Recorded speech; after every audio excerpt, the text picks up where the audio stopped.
Do I need to mess with it? Can you hear me? So, that was brilliant. Thank you very much, Steve. I wouldn't have been able to put it nearly as concisely as that. I'm really impressed.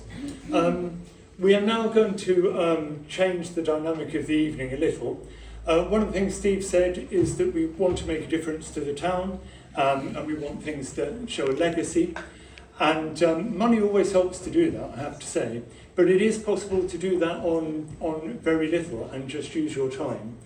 And one thing that Ryde Town Council have decided to do and have done in the past is towards the end of each council session, when we come to election time, just before those elections, we're seeking to honour some of the people in Ryde who do amazing things for this community and do amazing things to inspire other people and to make the town a better, greater place to be. Now, this room is full of those people, and I'm afraid I haven't got certificates for everyone. I'm going back to being a head teacher again. But what we did is we asked for nominations from the general public. Is there anyone that you feel has really made a difference in this town? And when the names started to come in, we had to sit in a committee and decide which ones to take forward. They all went forward because there wasn't anyone that we could see wasn't one of those people who we would want to celebrate. So I'm going to introduce you now to 6 people who are amazing. They have made such a difference to this town just by being in it. And if you're standing there thinking, I'm sure it's me, well, it might be, but maybe you weren't nominated this time. So usually this happens at the end of a council session, and we're just coming up to that. It's tomorrow. We're just coming up to that. Don't forget to vote, everyone, if you're in one of those wards. But we also do it when there's a significant thing that happens in the country. For instance, Queen Elizabeth's last Jubilee. That was our last celebration, and we have had one in the interim, which was Pat McLean, who was also awarded something very special because she is amazing. So, to our first amazing person. I do feel like I'm doing my old job. I'm so sorry. So, I would like to tell you a bit about Adrian Brooks. Adrian is an astonishing person, and he's very well known in the town for all sorts of reasons, but none of them that he would want to put in front of you. He is one of those people who just quietly gets on with what he knows he's good at. He always offers to help people, and from my own point of view, I've sat in some very, very quiet councillor surgeries in the middle of the winter with the rain hammering on the library roof, and the only person who's come to see me is Adrian. He's come every time without fail, and he comes to every council meeting, and he always has something very useful to contribute, and something that we as councillors wouldn't necessarily have the knowledge or the expertise to know ourselves. I still don't think we sorted those palm trees out, but you know, it's not through want of Adrian trying to get it done.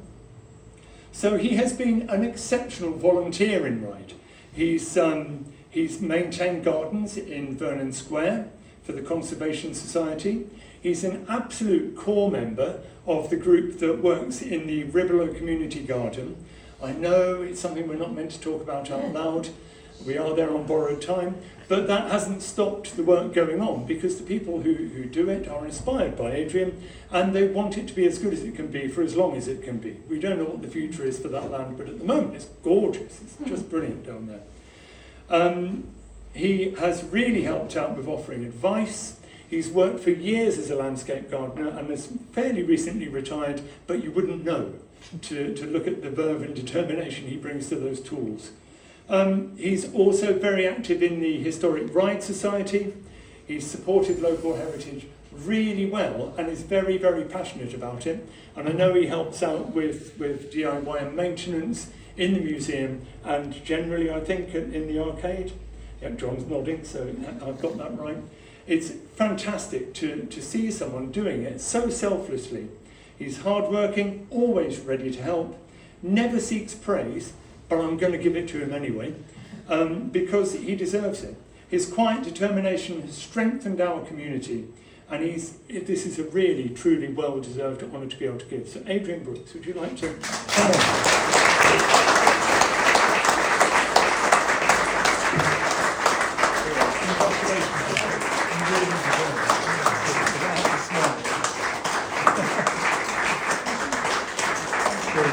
No, it's an honour. Would you do it again? Or can we do it again? Thank you. There's your nomination as well. The next person. I've known this person for years, but particularly since being a town councillor, particularly since judging the carnival, and particularly since growing plants in my garden. Christopher Hayton is an astonishing gentleman. He has won so many awards as well. I don't know quite where he's putting them all. But Christopher is one of those people who just bless the town with their inspiration, their charitable work, almost in spite of having his own demons to conquer. Christopher is an amazing person. He makes, you would have seen him around town. If you don't know him, you'll know him by his work. Every shop you go past now has a garden trough in it that Christopher has made by recycling pallets, redecorating them, not that they're decorated in the first place, so decorating them and making them usable again. And if you ever have a chance to go on Facebook, if you search for Christopher, you will see picture after picture after picture of people looking really happy to have a pallet being given to them because they have been transformed by Christopher's attention. It's just brilliant to see. He doesn't just do it for taking them around to shops, he does it to raise awareness of the Samaritans, and he does it to raise money for the Samaritans and for other causes like Mountbatten Hospice. His qualities, well, I don't know where to start really. He's so resilient. Christopher and I have had many conversations about what goes on in Ryde, about the need for CCTV. I know that he's a champion for John's Club, which I understand is having financial difficulties. Christopher will not let that happen, because just by the force of his personality, I'm pretty sure that something will happen to rescue that. His community focus is astonishing, and he is very, very generous with his time. His kindness and drive have made a big impact on this town, and this award is really well deserved, and I'm sure will sit happily in some really well designed frame made of something that Christopher finds, lit up like the garden at where he lives. It's just a pleasure to give this award. So Christopher, would you like to come to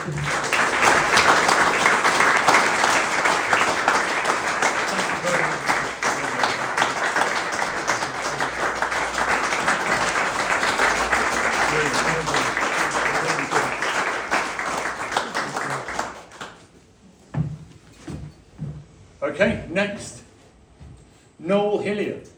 Noel is another of those amazing people who just quietly goes about doing what he feels needs to be done. It's an astonishing thing to watch him as he just appears every day, almost every day, picking up litter in our town, putting it in the bin, making sure that it ends up where it needs to go. It's such a shame, it seems to me, that he has to do this. If people just dealt with their own litter, every town in the country would be a better place to live. Ryde is better because Noel takes charge of that and makes sure that it's done. He picks it up, he deals with it, whether it's raining, whether the sun is shining. We don't get snow anymore really these days, but even if it was snowing, Noel would be there. He's vital to keeping the town clean and making sure that when I began my long rambling speech this evening by saying we needed to make it a more attractive place for tourism. Well, Noel almost does that single-handedly in Union Street. It's just a joy to see. He creates a cleaner, safer, more welcoming environment for all of us living here or visiting. And his boost of the town's pride in itself, you just get by talking to him. It's very, very good. So his selfless dedication shows true community spirit, and it's another very, very proud moment for me to be giving a certificate to Noel.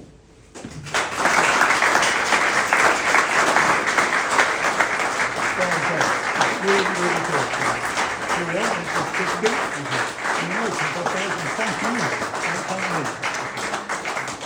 You've got to smile at these ladies.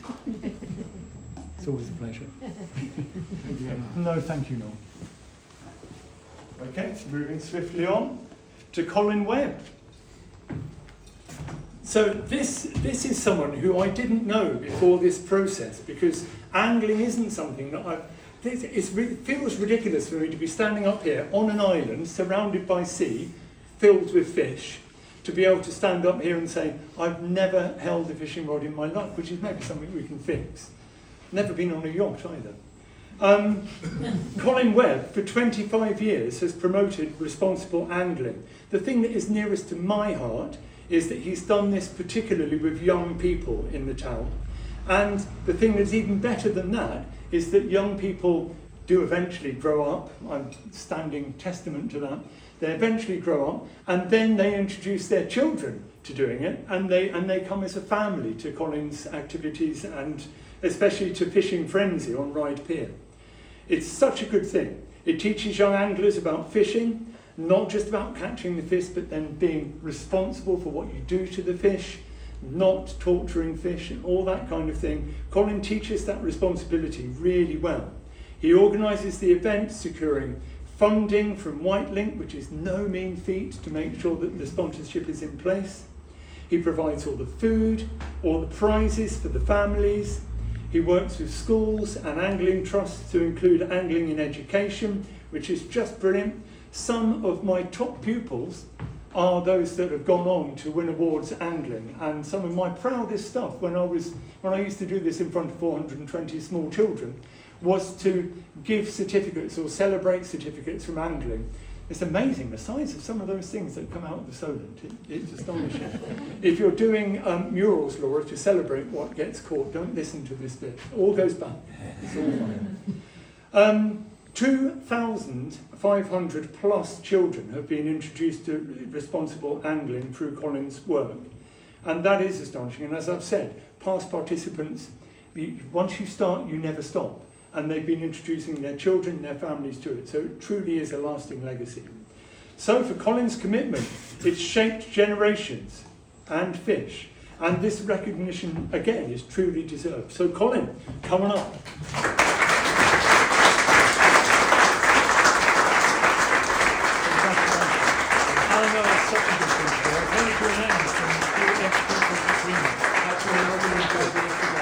Yeah, oh yeah, definitely that. Yeah. And if I've got 25 years to go, I'll come and learn as well. Lovely. Yeah, brilliant. Thank you. Oh, no, it's a pleasure. Okay. Another Hillier. This is Dale Hillier. Many of you will know Dale. He's done amazing things in Ryde, particularly for the veteran community in Ryde. But he is an astonishing gentleman. This is to recognise him for his tireless support of veterans, not just in Ryde but across the island. It just happens that we're in Ryde, so I'm talking about Ryde. And two of the things that Colin has set up and is most passionate about are also in Ryde, and I'm really proud of that fact. So Dale served in the Royal Navy from the age of 16. Now, I've been reflecting a bit on that fact. It's an astonishing thing. We're just coming up to the 80th celebration of VE Day, and I, amongst all of you, are lucky enough to have lived in a time of peace in this country, and I've never had to go off to fight. I've never done national service, and I'm eternally grateful for having that choice. Dale has made that choice and has stood up for Queen, now King and Country. And it gives me huge amounts of pleasure every time we celebrate Remembrance Day to talk to Dale about the veterans and about the life that they're having now on the Isle of Wight. Sometimes really successful lives, sometimes really challenging lives, and Dale, having overcome post-traumatic stress disorder, knows more than most about how that feels and the things that need to happen to enable a recovery. He's committed to helping others facing similar challenges, and that really makes a difference. We have a large veteran community in this town and on the Isle of Wight. Perhaps it's our proximity to Portsmouth, perhaps it's our proximity to Dale. I don't know, it could be a bit of both. He founded the Veterans Hub, Isle of Wight CIC, a safe, supportive space in the High Street. The lounge in Ryde is run by 11 volunteers, and he's also launched the UK's first veterans hotel and bar down on the seafront where the Marine used to be in 2022, which has just gone from strength to strength. He offers shelter and emergency housing when veterans need it, and he's put in himself thousands of volunteer hours supporting veterans and the homeless. His impact has been extraordinary. Between 25 and 45 daily visitors at the lounge in the High Street, 2,000 plus positive testimonials for Dale. He's helped people in crisis in partnership with key local services, and he always is in contact with those local services and passports people on when they need that. He tackles PTSD, isolation, housing, financial hardship, you name it. If it's needed, Dale will try and solve that. His dedication has really transformed lives and has certainly transformed our community. So Dale, come and collect it, release it.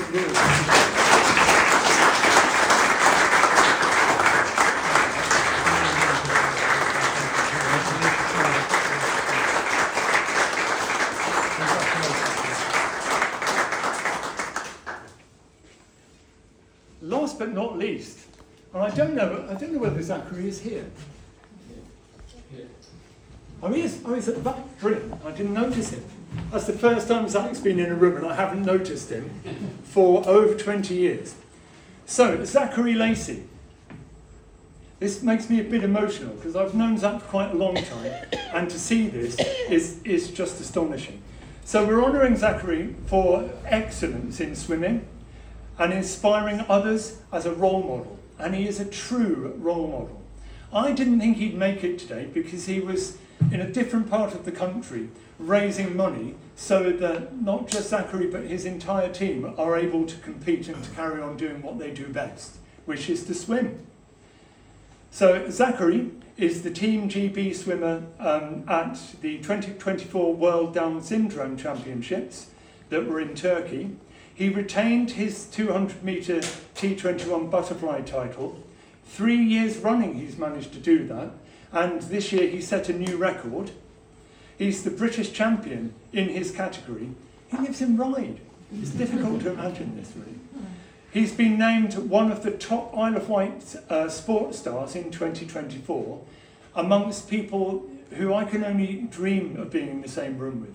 So Zachary is one of those top stars. His impact has been extraordinary.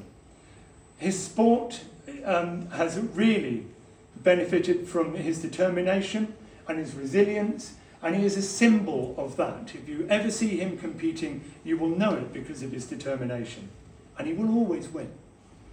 He trains at Sea Close, which is very close to here. He shows his dedication in every training session, and they're hard, those training sessions. They're hard, and they're usually really early in the morning, and Zach is always there. I think his dad makes him do it sometimes, but he's always there. He inspires others by seeing Down syndrome as a strength, not as a limitation. And that has always been part of Zach's belief in himself. From when he was in reception all the way till now, Zach has never let anything get in his way. He has always seen having Down syndrome as something that strengthens him. And his overlearning and his ability to focus is just superb, and it's allowed him to get a long, long way further than many people would have thought. Zachary's achievement and mindset uplift this community, and he's only young. He's got years of success ahead of him. So it gives me enormous pleasure to celebrate Zachary Lacey's swimming legacy already. I haven't got a head teacher sticker, but I have got a certificate. Zach, please come up and get it.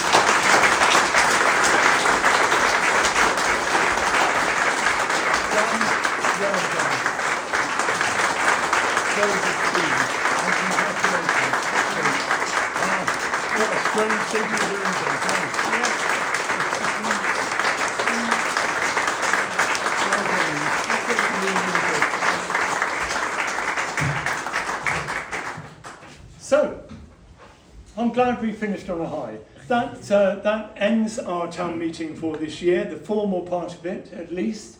But the night is still young. It's only 20 to 8 according to my watch, which means we've still got time to network. If you have got any questions for the speakers tonight, you are allowed to ask them in private session. But thank you very much for coming. Do enjoy the sunshine while it lasts. If you're in one of the wards that need you to go and vote tomorrow, do use your voice and go and vote. Thank you very much, everyone.